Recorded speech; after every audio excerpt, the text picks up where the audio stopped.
నమస్కారం. నేను డాక్టర్ శ్రీనివాస్ చెలిమేల సంస్కృతి కేరళ ఆయుర్వేద క్లినిక్ నుంచి మాట్లాడుతున్నాను. జనరల్‌గా మనము అన్ని వ్యాధుల గురించి డిస్కస్ చేస్తుంటాము. అయితే ఇప్పుడు ఒక అవయవము అది మన శరీరానికి చాలా ఇంపార్టెంట్ అవయవం వచ్చేసి మన ఐస్, కళ్ళు అంటాం. మనము ఇంత ఇంపార్టెంట్ అంటే మనం నయనం ప్రధానం అంటాము. మరి ఈ ఐకి మనం తీసుకునే కేర్ ఏంటి అంటే నిజంగా చెప్పాలంటే జీరో అనే చెప్తాము. ఏదైనా ఐ ప్రాబ్లమ్ వచ్చినప్పుడే దాని గురించి డాక్టర్ దగ్గరికెళ్ళి మాట్లాడతాం తప్ప రోజువారీగా మనము దాని గురించి కేర్ తీసుకోము. అంటే చాలామంది ఆశ్చర్యపోతారు కూడా.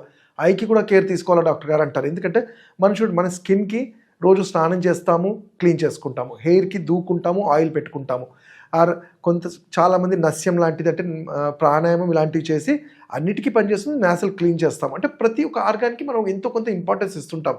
ఐస్‌కి వచ్చేసరికి మాత్రం నిజంగా దానికి వ్యాధి ఉన్నప్పుడే దాన్ని పట్టించుకుంటాం. అయితే మరి మనం ఈరోజు ఏం చెప్పుకోబోతున్నామంటే ఐస్ దీనికి మనం ఇవ్వాల్సిన ఇంపార్టెన్స్ ఇవ్వకపోతే ఒక స్టేజ్‌లో మనకి అది చాలా ఇబ్బందికరంగా మారుతుంది. అయితే ఇదే కాకుండా కొన్ని ఐస్‌కి వచ్చే వ్యాధులు ఉంటాయి. లైక్ మనకు తెలుసు అందరికీ కంజక్టివైటిస్ అంటాం. అంటే అది వైరల్ కానీ ఏదైనా ఇన్ఫెక్షన్స్ వల్ల వస్తుంది. వచ్చినప్పుడు మన ఇమ్యూనిటీ సెట్ చేసుకోవడంలో అది ఇన్ఫ్లమేషన్ లాగా ఉంటుంది. అలానే కొన్నిసార్లు కొన్ని ఇతరత్ర వ్యాధుల వల్ల ఎస్పెషల్లీ డయాబెటిక్ వాళ్ళల్లో న్యూరోపతి అంటాం.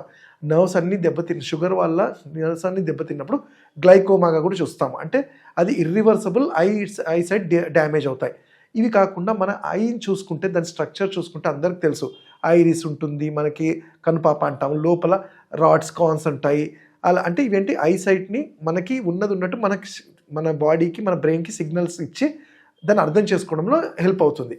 బట్ ఈరోజు మనం సింపుల్గా చూసుకుంటే ఐ కేర్ గురించి మాట్లాడితే ఐ కేర్ ఎక్కడ చేయాలి? మనం చూసుకుంటే రోజువారీ ఇప్పుడు మన మొబైల్ యూసేజ్ చాలా ఎక్కువైంది, టీవీ ఎక్కువ అవుతుంది. ఎండలో ఎక్కువ తిరిగినప్పుడు కూడా మనం ఎలాంటి సన్ గ్లాస్ లాంటివి యూజ్ చేయము. వీటన్నిటి వల్ల వాటిలో ఉండే ఈ యాక్వస్ హ్యూమర్ అంటే ఎముకల్లో ఎలా లిక్విడ్స్ ఉంటాయి, నాలుక దగ్గర ఎలా సైనల్ సలైవా ఉంటుందో ఐస్లో కూడా ఈ యాక్వస్ హ్యూమర్ అనేది విట్రస్ హ్యూమర్ అనేది జెల్ లాంటిది ఉండి లూబ్రికేషన్ చేయడంలో హెల్ప్ చేస్తుంది. అంటే కనుబొమ్మ తిరగడానికి ఈజీ కదలికకి హెల్ప్ అవుతుంది. కొన్ని సందర్భాల్లో ఇవి డ్రై అయిపోవడం వల్ల డ్రై ఐస్ అంటాం. అంటే ఉట్టి సాఫ్ట్వేర్ వాళ్ళు సిస్టమ్ ఉందన్నది కాదు. ఇవాళ రేపు అందరూ మొబైల్ అంతే యూజ్ చేస్తున్నాం. ఇన్ఫ్యాక్ట్ చెప్పాలంటే వాళ్ళకన్నా ఎక్కువ యూజ్ చేస్తున్నాం టీవీస్ చూడడం కానీ మొబైల్ కానీ. వీటి వల్ల ఈ ఐఎస్ అనేవి డ్రై అయిపోతాయి. మంటలు లాంటివి రావటము ఇవన్నీ చూస్తాము. కొన్నిసార్లు మయోపియా అంటాం. చిన్న ఏజ్లో పిల్లల్లో కూడా ఇంత పెద్ద అద్దాలు పెట్టుకొని వస్తుంటారు. వీళ్ళకి జనరల్గా ఏంటి చిన్న ఏజ్లో రీజనరేట్ చేసుకోవడానికి ఛాన్స్ ఉన్నా కానీ మనం పట్టించుకోము. దీనికి ఆయుర్వేదంలో దీన్ని చక్షుగత వ్యాధులు, చక్షు సంబంధిత చికిత్సలుగా చెప్పబడింది. చక్షు అంటే ఐ గురించి.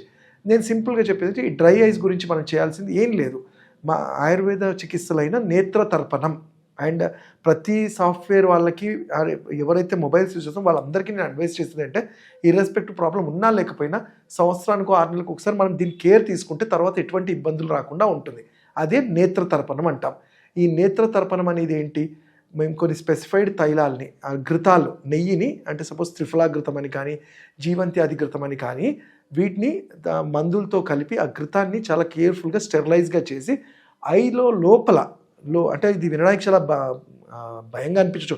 ఐ లోపల ఎలా వేస్తారంటే ఇది చాలా కొన్ని వేల సంవత్సరాల నుంచి చేస్తున్న ట్రీట్మెంట్, చాలా సూదింగ్ ట్రీట్మెంట్ ఇప్పటికి కూడా చేస్తారు. అందరికి చేసుకున్న వాళ్ళు అందరికీ తెలుసు. దీనివల్ల ఎటువంటి ఇబ్బంది ఉండదు. ఈ నేత్ర తర్పణంలో ఐస్ ఓపెన్ చేసి ఎప్పుడైతే మెడికేటెడ్ ఘృతాలు వేయటం వల్ల ఐస్లో ల్యూబ్రికేషన్ పెరుగుతుంది, ఐసైట్ సరిగ్గా ఇంప్రూవ్ అవుతుంది. తద్వారా ఐ వల్ల వచ్చే హెడేక్ కానివ్వండి, వేరే ఈ టెంపోరల్ పెయిన్స్ కానివ్వండి ఇవన్నీ కూడా తగ్గి చాలా మంచిగా ఉంటుంది. అలానే ప్రికాషనరీ థింగ్స్ ఏంటంటే కొంచెం తలకి ఆయిల్ అప్లై చేయటం వల్ల మన స్కాల్ప్లో ఉండే 12 క్రేనియల్ నర్వ్స్ అంటే ఆప్టిక్ నర్వ్ కానివ్వండి, టంగ్కి వెళ్ళేది, ఇయర్కి వెళ్ళేది ఇవన్నీ క్రేనియల్ నర్వ్స్ కూడా మంచిగా నార్మల్గా ఉంటాయి. అలానే క్యాప్స్ ఎండలో వెళ్ళినప్పుడు క్యాప్ పెట్టుకోవడము, వారానికి ఒకసారి మంచి కోకోనట్ ఆయిల్ అప్లై చేయటము ఇలాంటి కేర్ అండ్ అలానే వీలైనంతవరకు చల్ల నీళ్ళతో ఐస్ని వాష్ చేసుకోవడము ఇవి చేస్తూ ఉండాలి. ఐ ఎక్సర్సైజ్ కూడా ఎప్పుడైతే నేత్ర తర్పణం చెప్తామో ఆ ఎక్సర్సైజెస్ కూడా మీరు చేయగలిగితే ఐకి సంబంధించిన నర్వ్స్ వీక్ అవ్వకుండా దాంట్లో ఆ ల్యూబ్రికేషన్ మెయింటైన్ చేస్తూ ఐకి వచ్చే వ్యాధుల్ని అరికట్టడంలో హెల్ప్ అవుతుంది. అలానే కొన్ని సందర్భాల్లో అవసరం ఉంటే కొన్ని మందులు అడ్వైస్ చేస్తాం. మందులు అంటే ఇవి కెమికల్ బేస్డ్ కాదు.